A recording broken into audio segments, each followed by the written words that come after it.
आपको बता दें कि राष्ट्रवादी कांग्रेस पार्टी नेता सुप्रिया सुले ने शुक्रवार को कहा यह नरेंद्र मोदी सरकार ही थी जिसने पार्टी के संस्थापक शरद पवार को कृषि क्षेत्र में उनके काम के लिए देश का दूसरा सबसे बड़ा नागरिक सम्मान पद्म भूषण सम्मानित किया।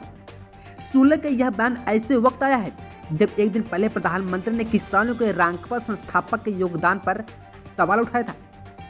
अहमदनगर जिले के सिरडी में गुरुवार को अपने संबोधन के दौरान मोदी ने रांकपा प्रमुख शरद पवार का नाम लिए बिना कहा था कि महाराष्ट्र में कुछ लोगों ने किसानों के नाम पर सिर्फ राजनीति की है। महाराष्ट्र के एक वरिष्ठ नेता देश के कृषि मंत्री रह चुके हैं। मैं व्यक्तिगत रूप से उनका सम्मान करता हूं, लेकिन उन्होंने किसानों के लिए क्या किया?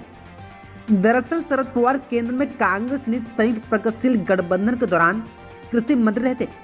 मोदी ने अपने संबोधन में कहा कि जब पवार केंद्रीय कृषि मंत्री थे तब किसानों के बिचौलियों की दया पर निर्भर रहना पड़ता था।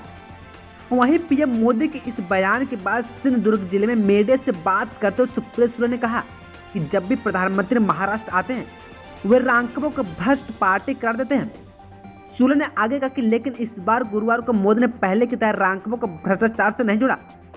बारामती सांसद सुले ने कहा कि पवार साहब को कृषि और राजनीति में उनके काम के लिए मोदी सरकार ने ही पद्म भूषण सम्मानित किया था।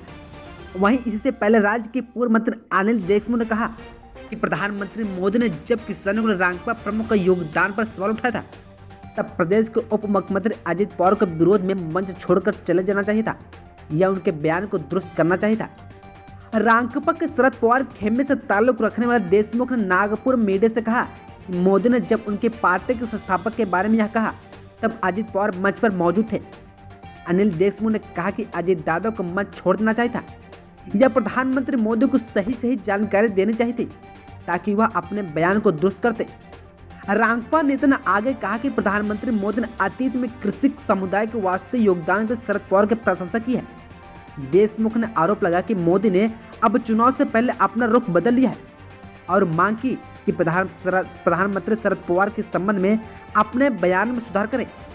इस बीच शिवसेना नेता उद्धव ठाकरे ने कहा कि जब मनमोहन सिंह प्रधानमंत्री थे तब शरद पवार कृषि मंत्री थे। किसानों को 70,000 करोड़ रुपए ऋण माफ किए गए। ठाकरे ने कहा कि उन्हें उम्मीद थी कि प्रधानमंत्री मोदी मराठा आरक्षण के मुद्दे पर बोलेंगे, लेकिन उन्होंने ऐसा नहीं किया। बता दें कि रांकपा में 2 जुलाई को विभाजन हो गया था और अजित पवार और 8 विधायक एकनाथ शिंदे की सरकार में शामिल हो गए थे।